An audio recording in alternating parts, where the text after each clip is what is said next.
Good morning students, Takshashila classes के online YouTube channel में मैं भीम सिंह चौहान आप सभी का स्वागत करता हूं। और आज हम साइंस के सबसे इंपॉर्टेंट टॉपिक जो मैक्सिमम आपके क्वेश्चंस पूछे जाते हैं उसकी चर्चा करते हैं।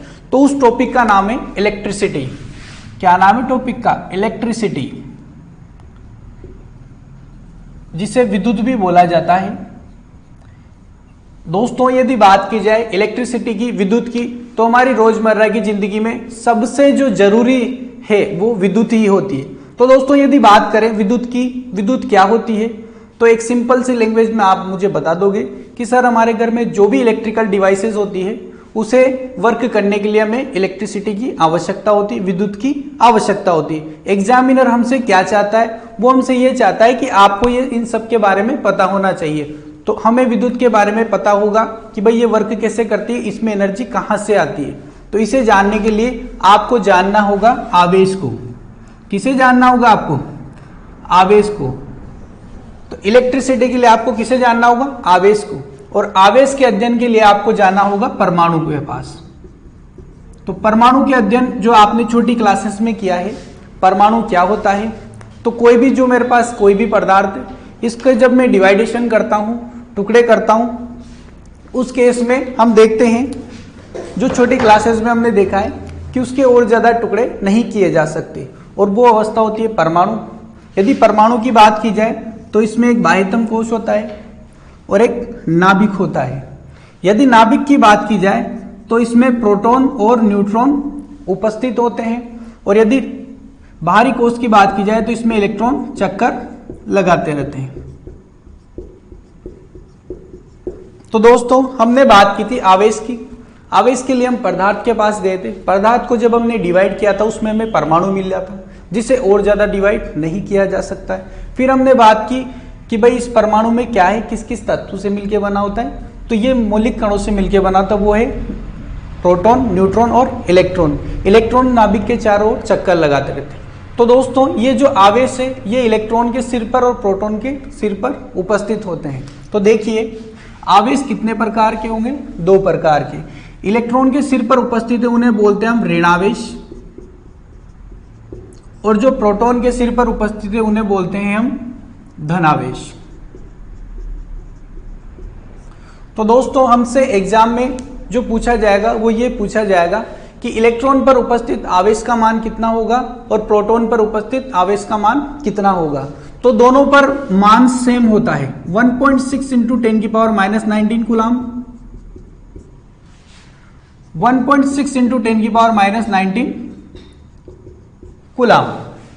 यदि बात की जाए कि ये दोनों आवेश के मान सेम होते हैं तो क्या कुछ चिन्ह में, तो इसके आगे तो माइनस का चिन्ह लगता है और इसके आगे प्लस का चिन्ह लगता है। और जो इसके पीछे ये जो मान लिखा जाता है कूलाम, ये एक वैज्ञानिक का नाम है जिसने आवेश के बारे में बताया था।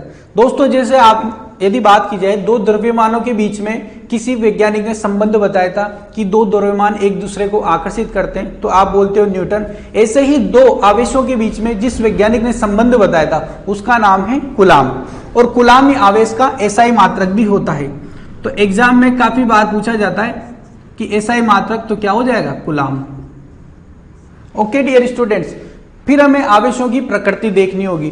तो ये जो ऋणावेश है ये माइनस और ये धनावेश है प्लस।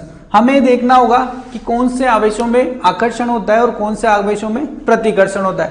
तो यदि मैं रोजमर्रा की बात करूं, घर की बात करता हूं मैं छोटी सी, तो जो बच्चे होते हैं, लड़के होते हैं, उनका प्रेम मम्मी से ज्यादा होता है या मम्मी का प्रेम बच्चे से ज्यादा होता है। जबकि जो लड़की होती है उसका प्रेम पिता के प्रति ज्यादा होता है और पिता का प्रेम लड़की के प्रति ज्यादा होता है तुलना में लड़कों के।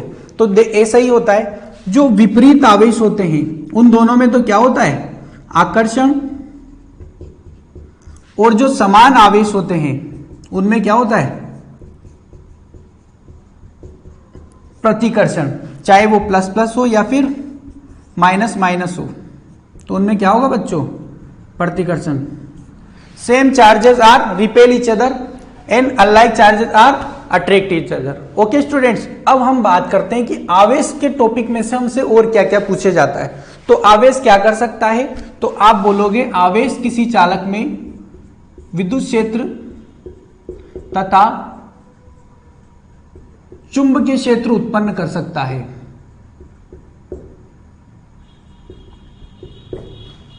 और हमसे पूछा जाएगा कि जब दो परमाणु आपस में रगड़े जाते हैं तो कैसे आवेश का ट्रांसफॉर्मेशन होता है। तो उसके लिए आप देखना, एक बात लिखता हूं मैं यहां पे, आवेश एक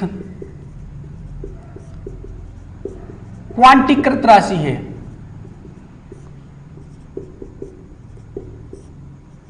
चार्ज इज क्वांटाइजेशन क्वांटिटी। कैसे हैं तो देखिए, जब ये आवेश जाते हैं एक परमाणु से दूसरे परमाणु पर तो ये किस फॉर्म में जाते हैं, 1.6, या फिर ये 2 से मल्टीप्लाई होंगे या फिर 3 से मल्टीप्लाई होंगे। मैं आपको फॉर्मूला लिख देता हूं, वो फॉर्मूला है Q = NE। यहां पर जो N है इसका मान 1 होगा, 2 होगा, 3 होगा। ऐसा नहीं होगा कि इलेक्ट्रॉन ऐसे चले जाएं, जैसे 1.6 जा रहा है तो फिर 2 चला जाए, 3 चला जाए, ऐसा नहीं होगा। ये इसके गुणज के रूप में होते हैं, ये इसके मल्टीप्लिकेशन में होते हैं 1, 2, 3 के रूप में।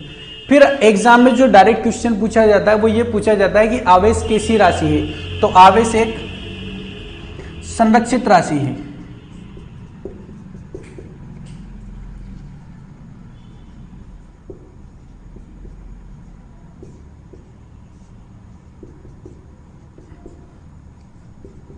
तो दोस्तों आवेश एक संरक्षित राशि है। चार्ज क्या है, कंजर्वेटिव क्वांटिटीज है जिसे खत्म नहीं किया जा सकता, ओनली सिंगल फॉर्म से सेकंड फॉर्म में चेंज किया जा सकता। ओके डियर स्टूडेंट्स, अब हम इसमें आगे चलते हैं। जिस प्रकार बहुत सारी जल बहता है तो आप बोलते हो जल की धारा। जिस प्रकार बहुत सी वायु बहती है तो आप बोलते हो वायु धारा। वैसे स्टूडेंट्स जब बहुत सारे आवेश बहते हैं तो उसे बोला जाता है विद्युत धारा। क्या बोला जाता है डियर स्टूडेंट्स, विद्युत धारा। तो अब हम बात करेंगे विद्युत धारा की। विद्युत धारा क्या होती है, किसे कहा जाता है। तो आप एक बार जो मैंने यहां लिखा है इसका स्क्रीनशॉट ले लीजिए, फिर हम बात करते हैं इलेक्ट्रिक करंट विद्युत धारा की। Okay dear students,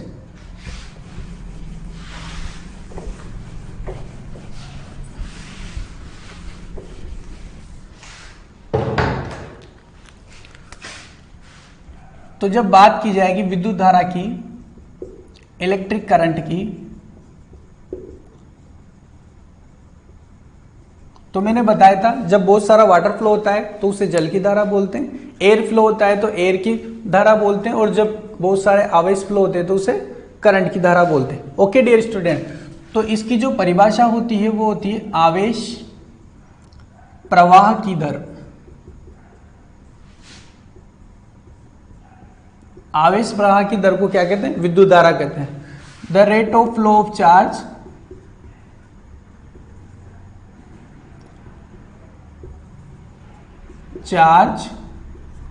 are known as electric current.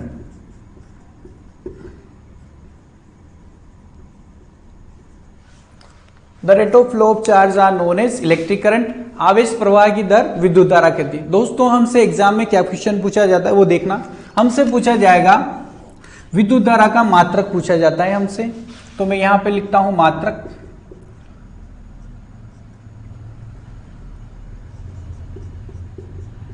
तो विद्युत धारा का जो मात्रक होता है वो होता है एम्पियर। ओके डियर स्टूडेंट्स, अब जो एग्जाम में आपके क्वेश्चन आएगा वो इस फॉर्म में आएगा, विद्युत धारा का मात्रक बताइए, या फिर पूछेगा विद्युत की मात्रा का मात्रक बताइए, या फिर पूछेगा इलेक्ट्रिक आवेश प्रवाह की दर का मात्रक बताइए। तीनों ही केस में मात्रक तो एम्पियर होगा, लेकिन एग्जामिनर पे पूछने का तरीका कुछ डिफरेंट होगा।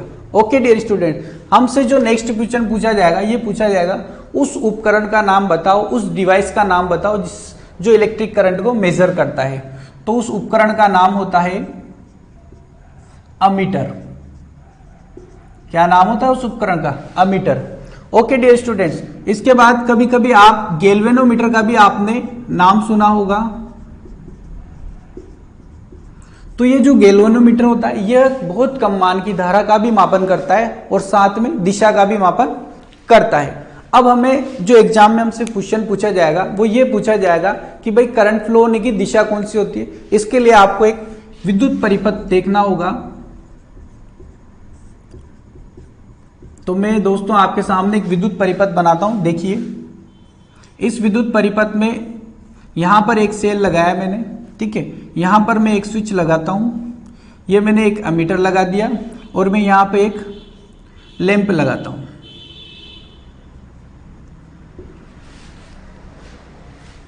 तो इस बैटरी से क्या होगा, यहां पर वोल्टेज प्रोड्यूस किए जाएंगे, और आप जानते हो कि ये जो तार है ये एक कंडक्टर है, ये एक चालक तार है जिसमें क्या है, मुक्त इलेक्ट्रॉन्स हैं। अब देखिए स्टूडेंट्स, यहां पर ये जो प्लस है ये इन इलेक्ट्रॉन्स को अपनी ओर क्या करेगा, अट्रैक्ट करेगा, अपनी ओर आकर्षित करता है। तो देखिए इलेक्ट्रॉन्स का फ्लो किस डायरेक्शन में होगा, इस डायरेक्शन में। ओके डियर स्टूडेंट्स, और प्रोटॉन इलेक्ट्रॉन का फ्लो तो इस डायरेक्शन में होगा, और हम देखेंगे कि प्रोटॉन किस साइड चलते हैं, इस साइड में, जो काल्पनिक होता है। एक्चुअल में इलेक्ट्रॉन ही क्या करते हैं, गति करते हैं। तो यहां पर देखना, और विद्युत धारा का प्रवाह होता है इस डायरेक्शन में। तो इलेक्ट्रॉन के विपरीत दिशा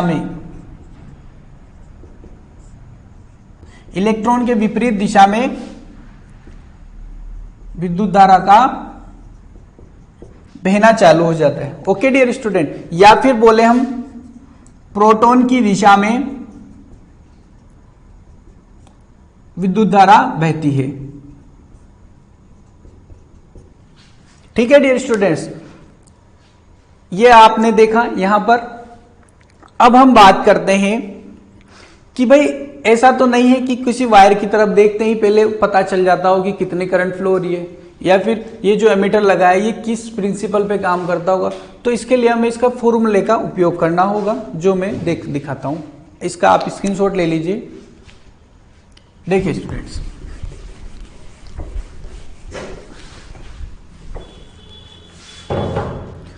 अब मैं जो बात करूंगा आपसे वो देखिए, यहां देखिए आप,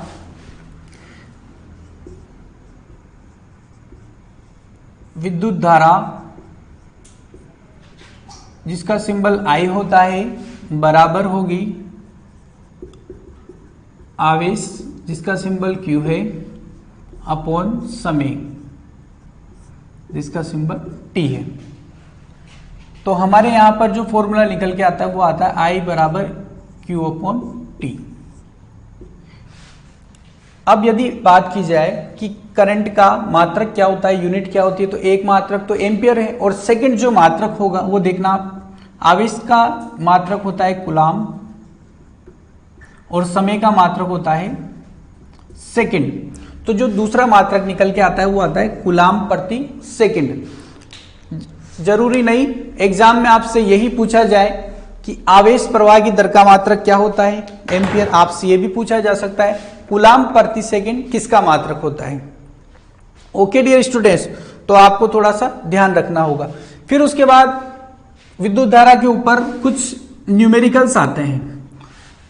तो सपोज कीजिए कोई एक चालक तार है, उस चालक तार में 10 कूलाम आवेश प्रवाहित हो रहे हैं, और ये जो 10 कूलाम आवेश है ये 1 सेकंड के लिए प्रवाहित होते हैं। कितने सेकंड के लिए, 1 सेकंड के लिए दोस्तों प्रवाहित होते हैं। आपसे पूछा जाएगा प्रवाहित धारा का मान बताएं।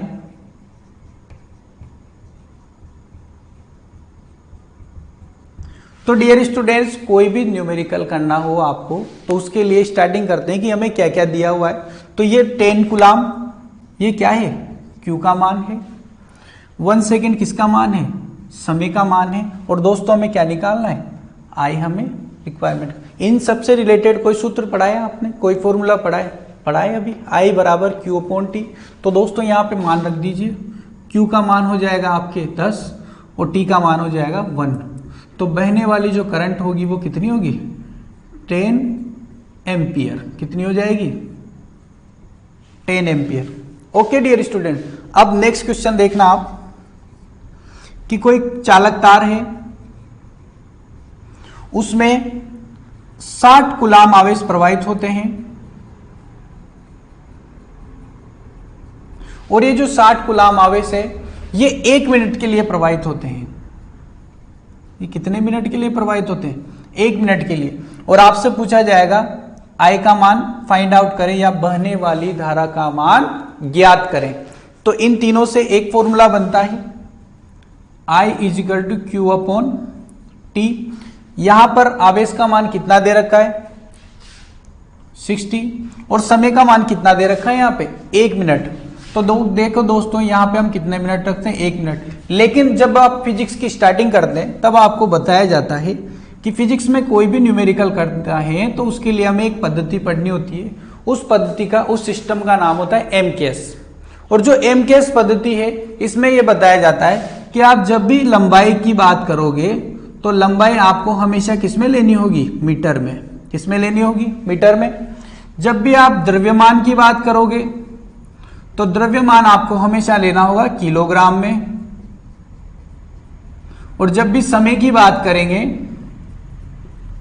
तो दोस्तों समय किसमें लेना होगा, सेकंड में। अब ये जो 1 मिनट है क्या हम इसे सेकंड में चेंज कर सकते हैं? तो देखिए 1 मिनट में कितने सेकंड होते हैं 60 सेकंड। और यहां पे 60 से 60 डिवाइड हो जाएगा तो आपका आंसर आ जाएगा 1 एम्पियर। तो बहने वाली धारा का कितना मान होगा 1 एम्पियर। तो दोस्तों एक बार मैं थोड़ा सा रिपीट करता हूं। विद्युत धारा में हमने सबसे पहले पढ़ा था कि विद्युत धारा किसे कहते हैं, आवेश प्रवाह की दर को विद्युत धारा कहते हैं। उसके बाद हमने देखा था कि आवेश प्रवाह की दर का मात्रक विद्युत मात्रक या फिर इलेक्ट्रिक आवेश का मात्रक क्या होता है एम्पियर। और जो दूसरा मात्रक होगा वो कूलाम प्रति सेकंड होगा। फिर दोस्तों हमने इसकी दिशा के बारे में बात की थी। तो इलेक्ट्रॉन के विपरीत दिशा में विद्युत धारा प्रवाहित होती है और प्रोटॉन की काल्पनिक दिशा में भी विद्युत धारा प्रवाहित होती है। फिर दोस्तों जो हमने नेक्स्ट बात की थी, कुछ न्यूमेरिकल्स किए थे। आजकल एग्जाम में न्यूमेरिकल्स भी पूछे जाते हैं। तो ये 2 न्यूमेरिकल्स हमने किए थे। जो अब हम बात करते हैं विद्युत धारा के बारे में थोड़ी सी डिटेल। ये जो विद्युत धारा है ये 2 प्रकार की होती है। एक होती है एसी धारा जिसे हम अल्टरनेटिंग करंट बोलते हैं और एक होती है डीसी धारा जिसे हम डायरेक्ट करंट बोलते हैं। इन दोनों का थोड़ा सा हम डिवाइडेशन कर लेते हैं।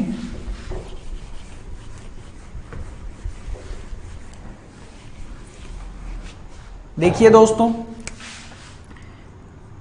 एसी को हमने क्या बोला है अल्टरनेटिंग करंट।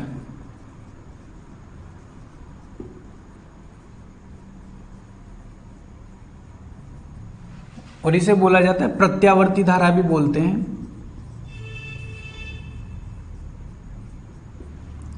और जो दूसरी है उसे बोलते हैं डीसी जिसे डायरेक्ट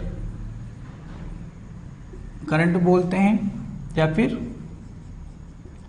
डिस्ट धारा भी बोला जाता है। जो एसी धारा होती है और डीसी धारा होती है इसमें कभी अंतर आ जाते हैं तो हम इसके डिफरेंस के बारे में बात करेंगे। तो एसी में यदि बात करें तो ये एसी धारा है जिसका मान समय के साथ बदलता है तथा साथ में इसकी क्या होती है दिशा भी बदलती है।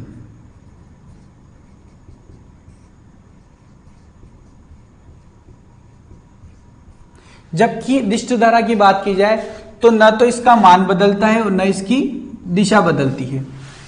इसके यदि डायग्राम की बात करें तो इसका इस टाइप से एक डायग्राम बनता है। यहां पे देखिए दोस्तों इस साइड तो समय चल रहा है और इस साइड करंट की वैल्यू बढ़ती। तो देखिए पहले करंट की वैल्यू कितनी थी 0।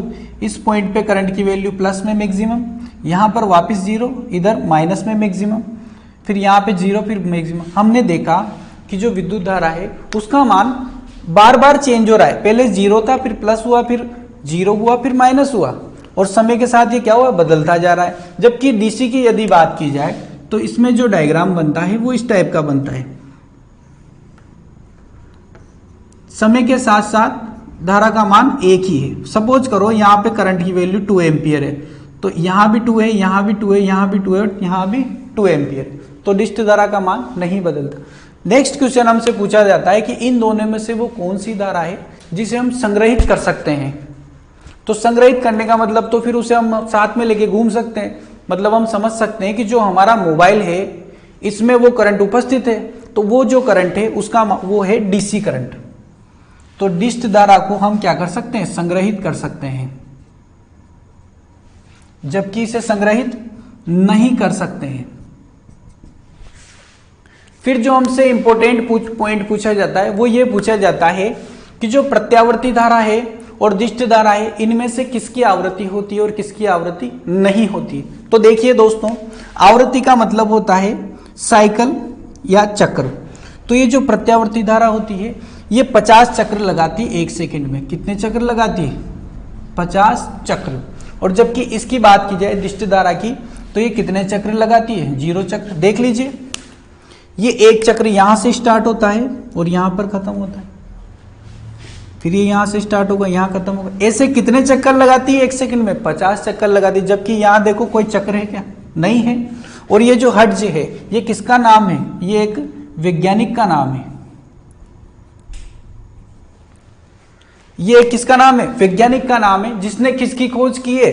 जिसने आवृत्ति के बारे में बताया या फिर आवृत्ति की खोज की। ओके डियर स्टूडेंट्स, अब यहां पर एक क्वेश्चन है जो देखना आप कि जो अमेरिका है वहां पर आवृत्ति कितनी होती है? 60 हर्ट्ज।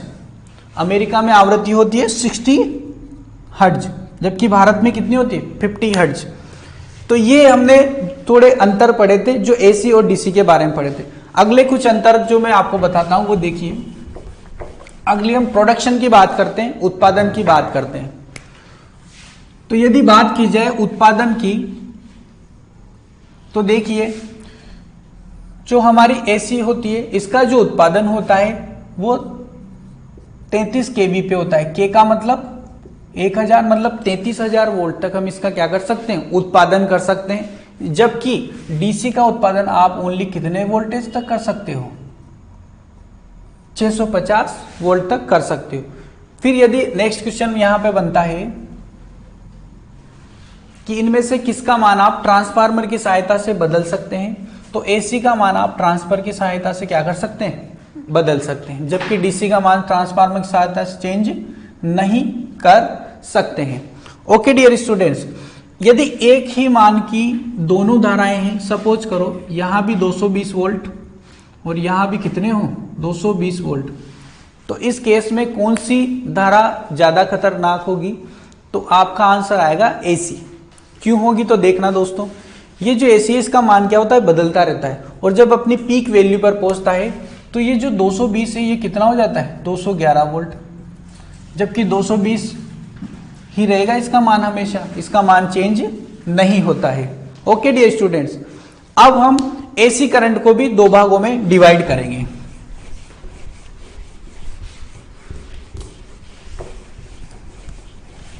जो एसी करंट होती है यह भी दो प्रकार की होती है। एक करंट होती है जो घरेलू होती है और एक होती है जो अघरेलू होती है, जिसे हम बोलते हैं जो औद्योगिक क्षेत्र में काम आती है या फिर कृषि से रिलेटेड उपकरण होते हैं उन्हें चलाने के लिए काम में आती है।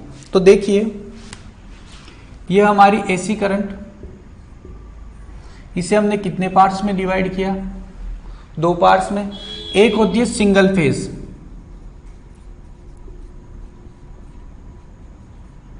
और जो दूसरी है वो है 3 फेज। सिंगल फेज जो है और 3 फेज जो है इसे बोला जाता है घरेलू और इसे बोला जाता है अघरेलू।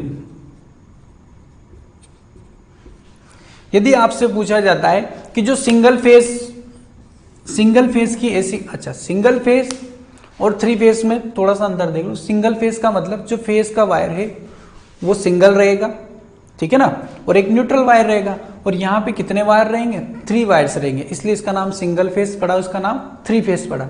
अब देखिए कि सिंगल फेज में कितनी करंट आती है। तो सिंगल फेज में बहने वाली करंट कितनी होती है? 5 एम्पियर होती है। और वोल्टेज की यदि बात की जाए तो वो होते हैं 220 वोल्ट।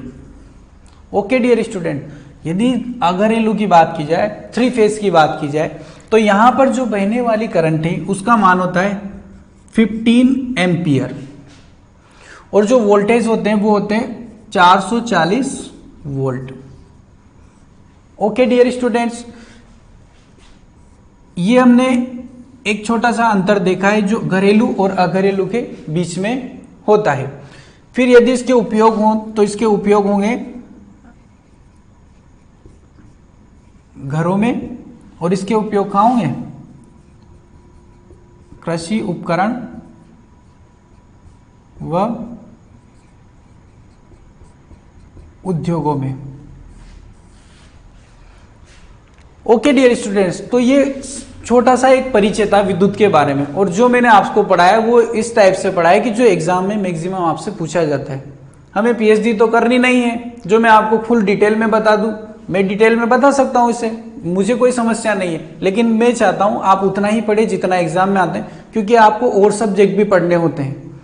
तो डियर स्टूडेंट्स, मैं आपसे बोलता हूं कि यदि आपको ये चैनल अच्छा लगा हो, मेरा पढ़ाया आपको समझ में आता है, तो आप चैनल को लाइक करें, सब्सक्राइब करें, बेल आइकन दबाएं, और आपके जो भी दोस्त हैं जो पटवारी की तैयारी कर रहे हैं, रेलवे की तैयारी कर रहे हैं, पुलिस की तैयारी कर रहे हैं, तो आप उन्हें सजेस्ट कर सकते हैं चैनल के लिए।